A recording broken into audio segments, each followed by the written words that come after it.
Dosm's Rambles. Hey YouTube, Dosm Rider here with a little special Dosm's Rambles on the state of the legacy figures from Power Rangers. It's a video I've been potentially planning on doing.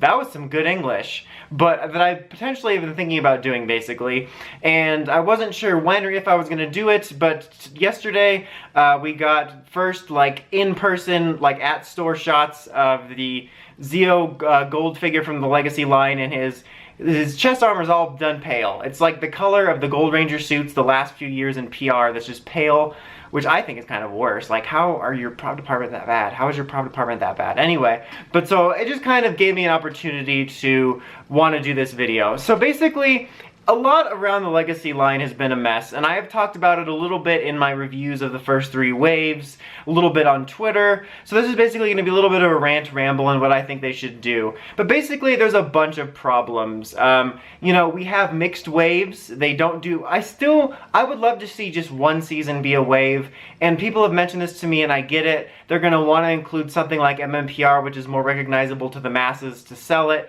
because something like an all Ninja Storm or all Dino Thunder or SPD wave might not sell as well because they have to cater to the casuals. Like, I get it, but it makes it annoying. So it could take you 3 to 4 waves to complete a team. But setting that aside, because that's more of a personal preference, what makes that annoying is that the build-a-figure is not all cohesive. So you could have one, oh, here's 3 pieces MMPR, 2 space. 3 Ninja Storm, which may complete it, but 2 MMPR. So again, it could take you multiple waves to complete the build-a-figure. Now, setting aside, I can understand, sure, mix the waves in season so that you have the casuals covered. Okay, fine. But make the Build-A-Megazord all the same. And that's annoying. A problem that I actually have a problem with, which not a lot of people bring up because there's more glaring issues, is there's only one type of hands with these figures. All I'm asking for is closed fists. Just give me the hold-a-weapon hands and the closed fists. You don't have to go figure arts crazy. You don't gotta give me all the different karate chop hands, but I don't know, maybe I just cuss them out in sign language. But give me closed fists, because the fact that they don't come with weapons besides their potential sidearms, which is another issue, it basically means that most of the time you're probably going to be posing it in a non-weapon pose, which is not a big deal. They all have their signature poses, but it looks awkward when you're like, I'm going to do my pose.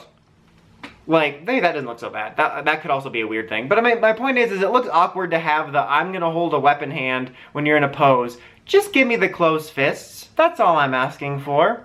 And as I mentioned before, there's the problem of the weapons. With the exception of 6 Rangers like Tommy, both Tommies and the Gold Ranger, they always just come with their sidearm, which I think is at the absolute worst with the MMPRs because it's the Blade Blaster, but it's just the holstered mode. And that was never as huge of a deal to me, except for the Blade Blaster thing. But, like, there is a larger issue with that, which I'll get to in a second. And then you have the paint issue, which I think is the most prominent now with the gold shield, because they already showed a prototype, I believe, that had it right. And also, they literally just did both of Tommy's, green and white, which had a similar-ish gold chest armor. I mean, I think they're slightly different, but the point is that they could make it shiny gold instead of this pale. And they also did the Super Legends Gold Ranger figure. Another issue, the MMPR figures. The first few that came out had the white belts, and the next one, silver. The silver would be bothersome in general because that's not the way it looks, but the thing that bothers me the most about that is that they just did that. Like, if that had been the first release and it was silver, it's like, okay, that's wrong, but so long as they all match. But they already came out with the Red Ranger figure with the white belt. Like, how hard was that? How did you mess that up? You already did one normal. So basically, it's all kinds of incremental problems. And of course, there's also the sales figures. They aren't moving off the shelves very fast, especially the girl figures. There's a lot of them that are shelf warming. There's all kinds of issues that are going into this. And the thing about this is that Bandai is stumbling around with this as if they are pioneering this type of figure line, this $20 collector grade figure, and they're not. Marvel and DC and Star Wars and other companies, many other companies, have been doing figures like this, where you get a 6.5 inch, pretty decently detailed figure, well articulated, and it usually comes with multiple hands if needed. It comes with a signature weapon and a Build-A-Figure for the same price. And I know those are bigger franchises, but Power Rangers also does sell very well. It's one of the top selling boys brands. And like I said, I didn't say this yet, but I said like I said as if I already said it, but I'm not pretending to be an absolute expert. I sounds like I'm the expert. I'm not. What a story, Mark. But where was I going with that? I just distracted myself with room references. You know how it is. You got the picture. Underwears. Anyway, I can't stop myself. The point is, I'm not going to pretend to know for sure. I'm not inside Bandai. But the excuse of finances seems like BS to me. It's a different story than Bandai of America versus Bandai Japan. You know, I think reviewed for years, I'm more than familiar with the Bandai of America's trash because their Megazords don't have this one paint strip on it.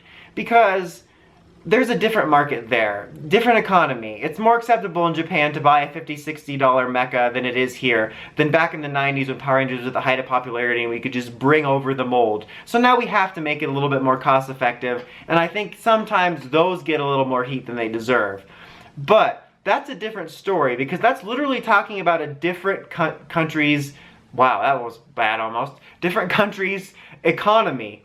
And this is talking about the same, you know, this is like, okay, Japan's different practice. How? You can just look at the fact that Japan, in the main line, isn't a huge fan of action figures, but we like action figures. So there's cultural and financial differences that are very easy to point out when you're comparing those. But this one, you can literally walk right down the aisle and go to Marvel and pick up a Daredevil figure, or go to DC and pick up an Ollie figure, Oliver Queen, or a Diggle figure, or whatever.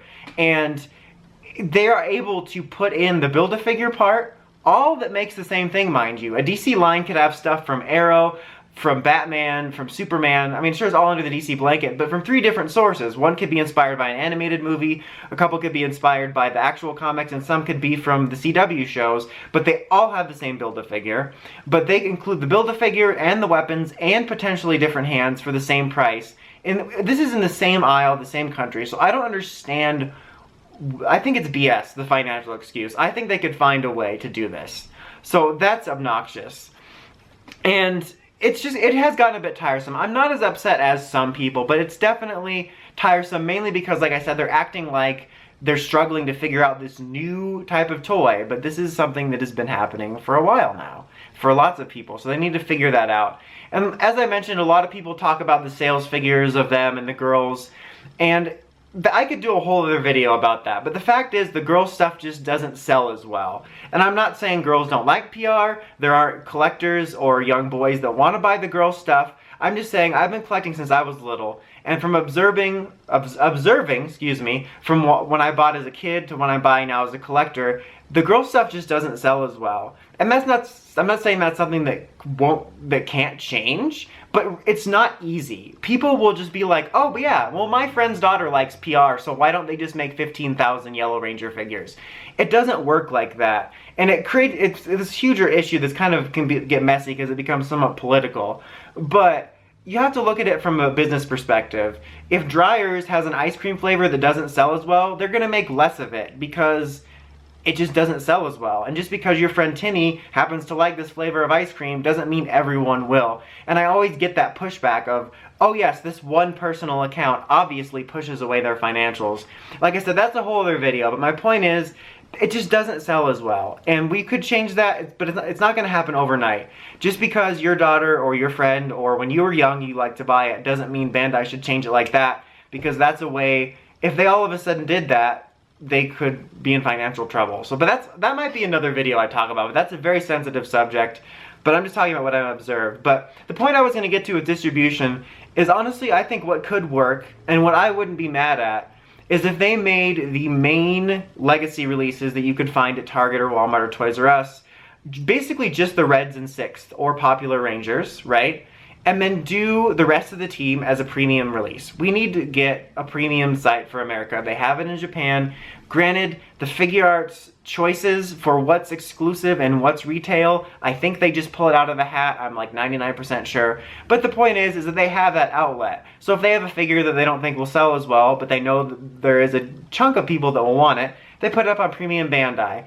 I think that could be the best solution, because I wouldn't mind going and buying like the red, black, and white Rangers from Dino Thunder at Target, and then going online to buy, you know, yellow and blue from Exclusive. Because that way then we're getting what we want, but they aren't dealing with all this surplus, and then we might not ever get it. So that's what I personally think would work, at least as a temporary measure until they could figure something else out. And the premium stuff might actually allow them to include stuff that should just be included with these figures. It's just ridiculous. And over the past few days, there's been people like, well, I'm not going to support it now because I'm a hero. To be honest, do what you want. I'm not saying do it. I'm not giving you advice either way, or telling you what to do. I'm going to give some advice, but I'm not telling you what to do either way. But I'm saying if all of us collectors stopped buying the figures, yes, it would make somewhat of a dent, but a tiny one. Because if you look at the shelves, they're already not selling the greatest. So the problem is not us. It's the larger casuals and the kids not buying it. So us boycotting it isn't going to make as much of a difference as we thought. Like, a few months back before this Gold Ranger thing, I saw people saying, like, you need to go out and buy multiple Yellow Ranger figures to support it. That's ridiculous. You don't need to do that. The collectors and the hardcore fans are not the reason they're not selling well. We've already all bought ours that we wanted. Like I said, because the fandom is all talking to themselves, I think that we think we're bigger than we are when it's really a small fandom. And just because you're talking about it and everyone you know is talking about it, the casuals and the kids still aren't going to buy it. So, but you don't need to buy multiples. And like the collectors that want it have already bought theirs. We're not the reason they're not on shelves. But what I was getting to with advice was, in terms of buying it or not buying it, you should do what you want, honestly. It doesn't matter. You're not a betrayer if you decide to continue supporting the line. Like, I hated the people that were saying you weren't a true fan if you weren't buying the Jew Ranger DVDs because we might get more. I don't like Jew Ranger. I'm not going to buy a show I don't like in hopes of getting a show that I do like down the road. So I don't like that kind of pressuring one way or the other. But what I will say is that I would still recommend picking up stuff like the in-space figures. There's hardly any sources of decent articulated in-space figures, and there are problems, but they're still solid. And so I would still recommend that. And setting the gold Zeo aside, I could still recommend the Zeo ones as well, even not having them, because a lot of the lines or seasons, especially Mighty Morphin, have gotten various upgrades over the years, but those never really got any good updates. And it really just depends on what you want out of the collection. I know there's a lot of people that from the start didn't want to hop into the Legacy line because they want a complete collection and they fear they'll stop. But it just depends on what you want. If you don't mind only having a few complete teams, that's fine. Or if you just want in space, or you just want Mighty Morphin Black Ranger or something, then I think that's fine. Like, especially I think with the in space ones, I don't know when again we would get something like this. So that's the one I would recommend the most. But you should just do what you want. Like for me, I still collect them because I'm a collector and I'm a reviewer, but also I find owning certain things like this to be interesting from a history standpoint. Like when I've been retro reviewing all the figures, it's interesting to look back, and I think it's neat to own, like, hey, remember these weird Zeo girl figures that looked like the Thumb monsters from Spy Kids?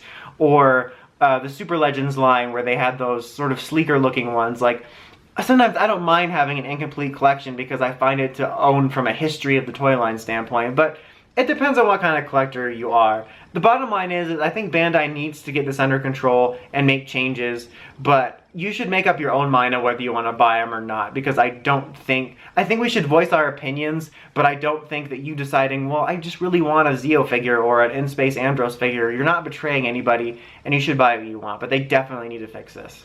But anyway, that's about it for this one. Until next time, don't forget to like, comment, subscribe. It's Dosm Rider, signing out.